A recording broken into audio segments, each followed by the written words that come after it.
Hi everyone, I hope you're doing well. In this video, I'll be doing the 100 Heads Challenge. If you don't know what the 100 Heads Challenge is, it is an art challenge created by artist Ahmed Al-Douri and challenges artists to draw, paint, whatever medium you want, 100 heads. I think the official challenge is to do it in 10 days, and there's also an official Pinterest board created by Ahmed, but I've seen artists take their time and also choose their own heads, so I think you can feel free to kind of customize this challenge to fit your goals and needs. Full disclaimer, I did not know about the official Pinterest board until day 2, so the first set of heads are just heads I chose on Pinterest. I actually would recommend finding a board, using the official one, or making one prior to starting the challenge, because it took me just as long to find a head as it did to draw the head. So maybe it would be different, but I was exercising, I think, quite a bit of bias on accident.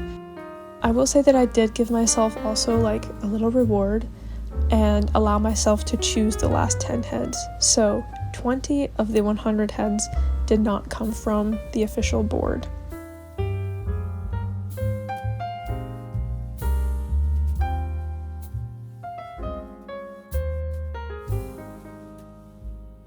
I will say the official board is really nice to use and has a decent range of face types. I do think there is a lack of fuller faces, so that was disappointing to me and something maybe you would want to know before embarking on this challenge yourself. But overall, I do think that it pushed me out of my comfort and got me drawing a lot of really interesting faces.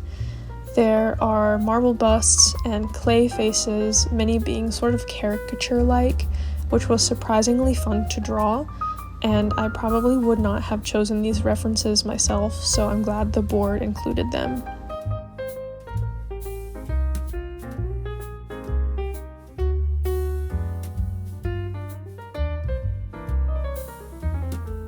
I did do the challenge entirely in colored pencil because I really enjoy sketching in colored pencil, but also because I did not want to be able to erase and make this challenge any longer than it needed to be. I've seen people do fully rendered faces and even paint, and I am just so impressed now having completed the challenge. Lastly, I did increase the speed of the clips a bit, so I don't want you to think that I'm actually drawing this fast. Often, actually, especially in the beginning of the challenge, I was quite shy with my pencil and my strokes were very timid. I don't really like speed drawing clips just from an aesthetic standpoint. I really enjoy the aesthetic of like a real-time, slower draw, but it was just a necessity here because the video was turning out to be quite lengthy.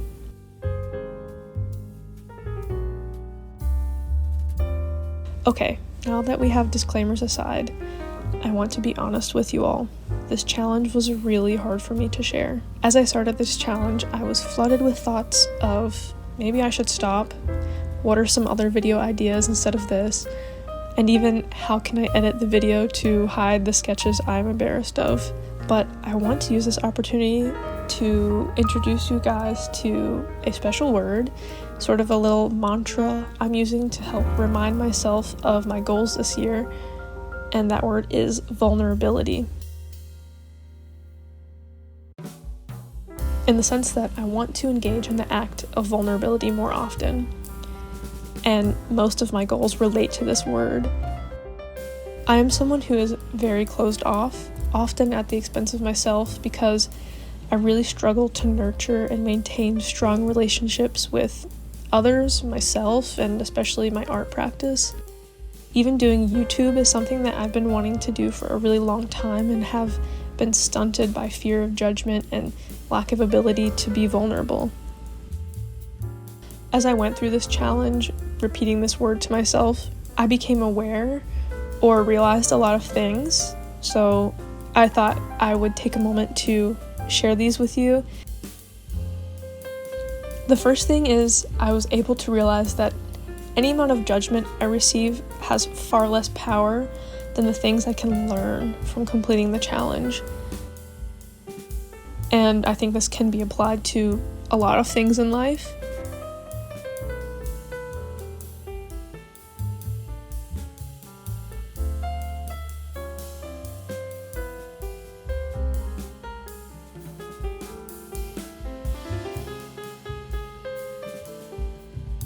By pushing and continuing through the challenge, I am also encouraging myself to meet my art practice as my true self. In the past, kind of in an attempt to be more accepted or even praised, I often found myself emulating other artists' style, not necessarily copying them, but just incorporating large stylistic choices that were not very true to me, my vision, or even what felt good to my hand. Basically, I was making safe choices. I think this is a common trope in growing up, or just growing in general. You know, you often dress a certain way or act a certain way in hopes to fit in, and this sort of behavior caused massive art burnouts for me, and I couldn't for the longest time figure out why this was happening. But I realized I just was never greeting my art as my true self and giving it what I had to offer in the moment. And completing this challenge was a big test for me in relation to this goal of meeting my art practice as my true self. Initially, I had the thought of wanting to try it when I was better, and I think that's something that has really been causing me to feel fear and to not continue doing art, because my thought was constantly that I'll do it when I'm better. Getting over this has been the most freeing experience I've had in a really long time.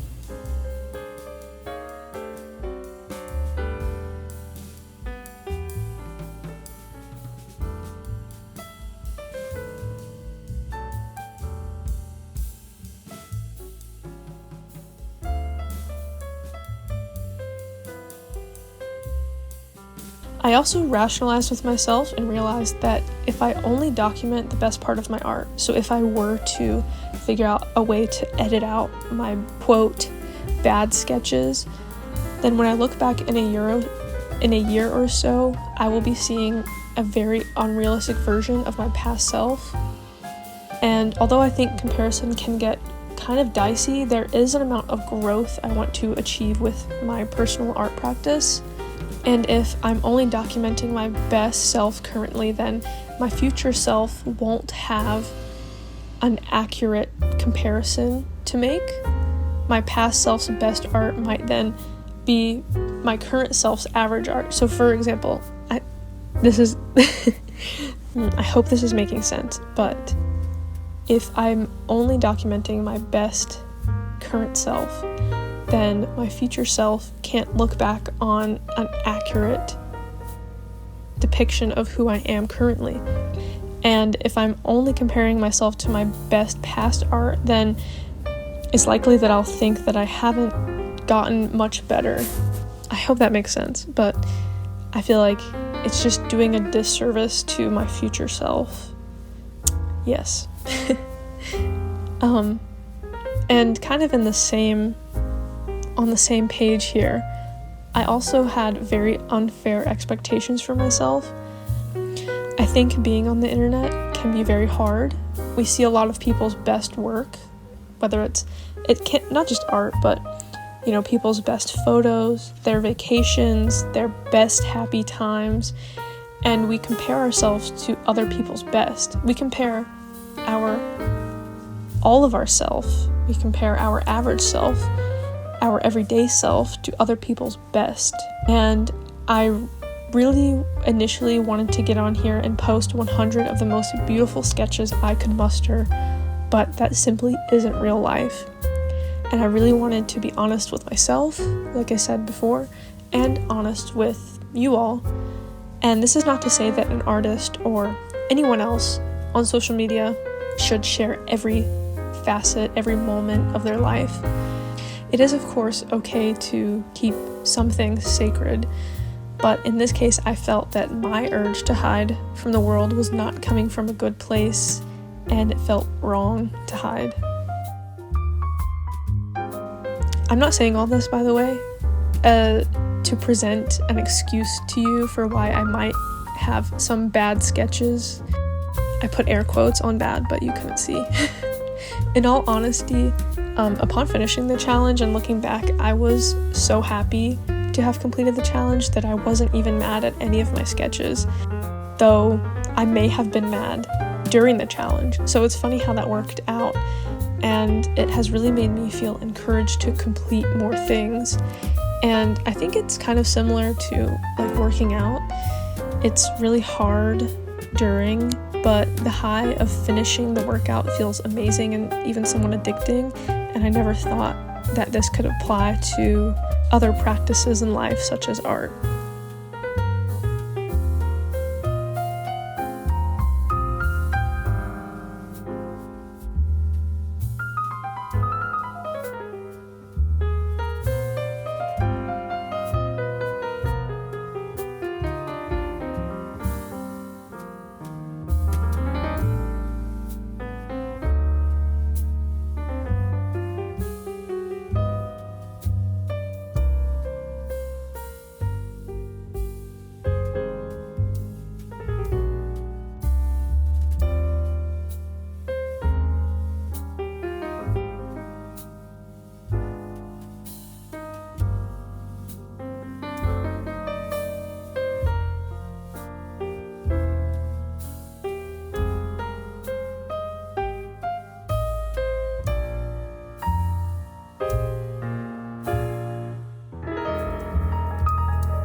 I don't want to be overly negative here and, bash any of my sketches.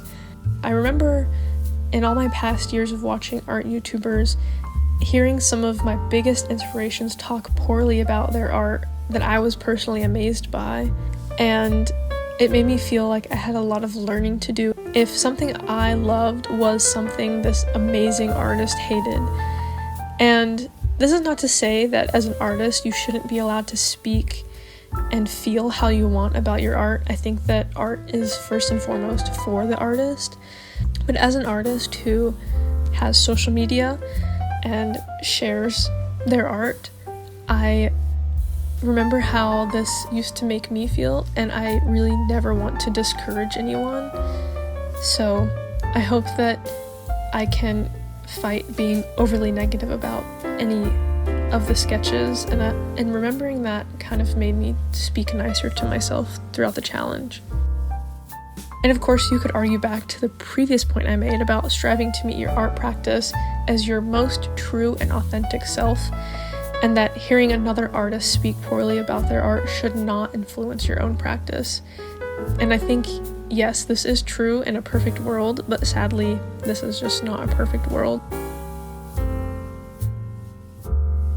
And of course, as I said, as an artist, you are definitely entitled to feel however you want to feel about your art. So I'm not trying to say something bad about artists who have done that on their platforms. I just think personally it makes me feel bad, so I hope you understand where I'm coming from.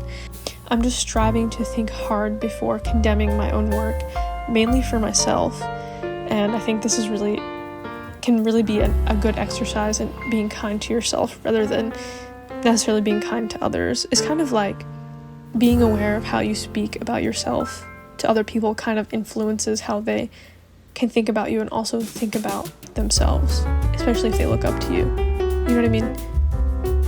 I hope that this makes sense and isn't sounding terrible.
I will be posting a part 2 soon where I show each spread and talk more in detail about the challenge itself.